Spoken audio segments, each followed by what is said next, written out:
Hello everybody and welcome back to another episode of RPG Radio. On today's episode, I'm going to be taking you through the boss fight this season that comes along with the new season gimmick, and I will tell you right now, this is basically Elias Jr. If you had trouble with the capstone dungeon at level 70, I cannot promise you Varshan will be any less infuriating. If you like playing the lower class characters and off-meta stuff like yours truly, this boss can be even more ridiculously difficult than previously stated. So, there is going to be quite a bit to talk about, and I have got plenty to complain about as well. So, as always, the build is down below in the description if you want the one that we're working with. I will tell you right now, playing this build against this boss is definitely hard mode. I don't know how to describe it other than that, because there are a lot of different things that this boss does that are just genuinely difficult to deal with this kit. So, that said, let's talk about why I hated every single second of this boss fight. Now, for those that don't know, the seasonal boss fight is Varshan. After you finish the seasonal questline, you will unlock the ability to fight this monster by activating the foul invokers at the they're not secret doors, they're conditional doors depending on the seasonal dungeon that you go down into, the malignant tunnel if you will. But ever so often in those tunnels a door will pop up and you will need to take in an invoker of Varshan past the door to activate this boss. He's in a big black pustule at the end of all things, and you gotta give him, I don't know, it's a stick, the invoker, so I imagine that you poke the bubble with the stick and you pop it like a pimple and he pops out, and he's super awful to deal with. Anyway, there are 3 different versions of this boss. The first version is easy enough to get on World Tier 1 and 2 after you've completed the seasonal quest storyline. All you need is a plain old invoker of Varshan, and you can get that with one of each of the normal invokers. So the devious, the brutal, and the vicious invoker is the last one. So once you have all 3 of those, you can create an invoker of Varshan, and that'll let you go through. The ingredients change with your difficulty, so when you're on World Tier 3, you also need a bunch of sigil dust, which is a pain in the tutor to get a hold of, and once you get to Tier 4, you'll need even more components than that. Currently, you're watching me do the World Tier 3 version of this boss, and I bet as you're watching it right now it seems pretty easy, but it is at about this point this boss grows unbelievably annoying, and there is a lot to unpack about that statement, so I guess let's move right into it. Varshan unfortunately has this beginning phase of health right around 60% or so, up to 100%, that he is suspiciously easy to deal damage to, and if you're coming right off of killing him in World Tier 1 or 2, you're gonna think this fight is a joke and there's really nothing to complain about. But I would have you hazard a little bit of caution when you're coming into this boss fight, especially if you are a melee character, especially if you are a character without a lot of mobility, and especially if you die fast. Varshan has a number of different abilities, and they all culminate in different things to buff him. Really, he has a couple different phases depending on what he's doing, but all of them are annoying, and the ones that are telegraphed are ultimately difficult to deal with in terms of damage. So, the one that you're seeing right now is a pattern of damage that Varshan just shoots out from under his feet in a number of different patterns.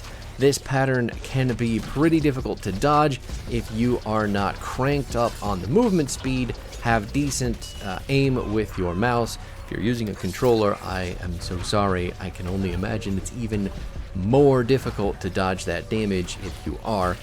And then continually trying to deal damage to him while you are effectively dodging all of his garbage on the ground. So the patterns that it shoots out are relatively complex. His first couple, when he's just shooting out different triangles on opposite sides of himself, obviously not too big a deal. But once he starts doing the cross patterns and doing all of these things that require you to stand in very specific locations close to him, it gets almost impossible to deal damage in the right way. So if you're dodging Varshan in this phase of his, remember, if you're melee, you're going to want to make sure that the damage is meaningful, unlike what I was doing, which is just slapping his shield over and over, hoping that it would die, and keep your footing very, very well taken care of. Honestly, the hitboxes in this game are a little bit goofy looking, especially from this angle, so there were a lot of times I was getting hit by his stupid poop puddles and didn't feel like I should have been. Honestly, that's it. It feels kind of cheap. So, that being said, don't be like me, pay attention to your footing. If you can't deal the damage, don't worry about dealing the damage. I'm just absolutely driven mad when I can't hit the boss because I'm worried about stepping on some goopy floor junk. So, that being said, his big floor damage patterns, the floor is lava patterns, are the probably easiest thing about him to deal with. I know that's kind of hard to believe, but that's just how it goes. He has a number of different auto attacks, which you're seeing right now. All of these shootouts and the effects that they have all depend on which minions he eats, because he summons 3 minions almost every 30 seconds, and each of them give him different abilities if he can siphon off the entirety of their health bar. The ultimate plan that you want here is to kill as many minions as possible, because he gets buffed to an insane degree if he gets even 2 of them. It is disgusting and I hate it.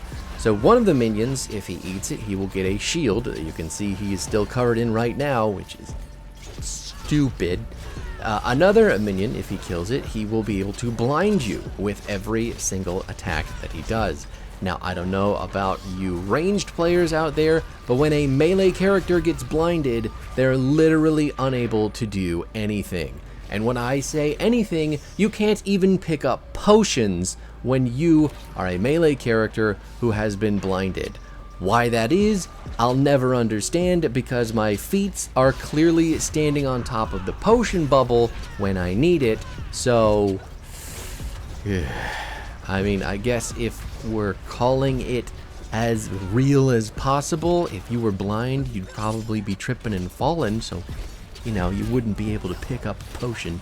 But I'm still really upset about it, because I can see it on the screen when I walk over it, and it makes me really annoyed. So, the blind, the shield, and then the last minion he has the ability to kill will give him attack speed.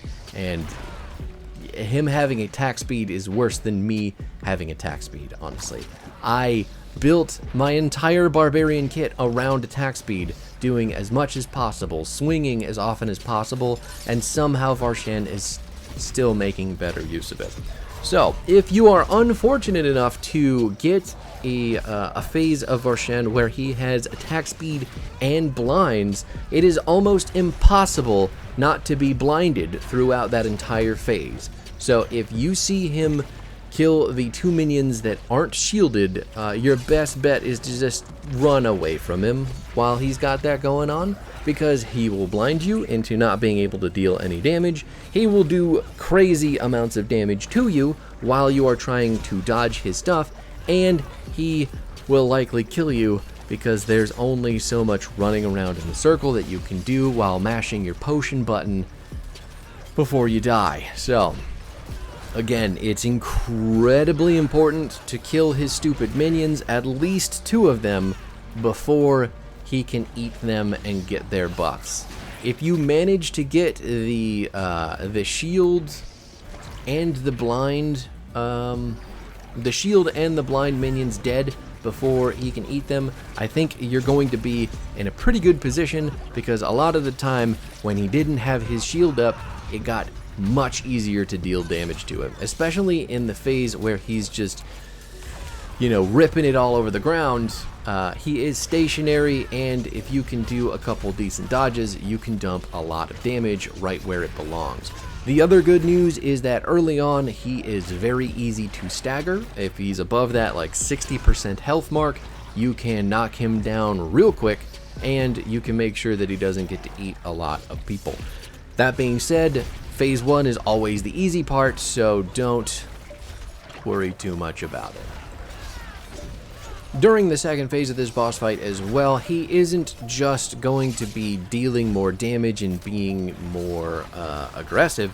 He actually has more health on top of everything else. So that health increase, maybe it's damage reduction, whatever it is, it's harder for him to take damage.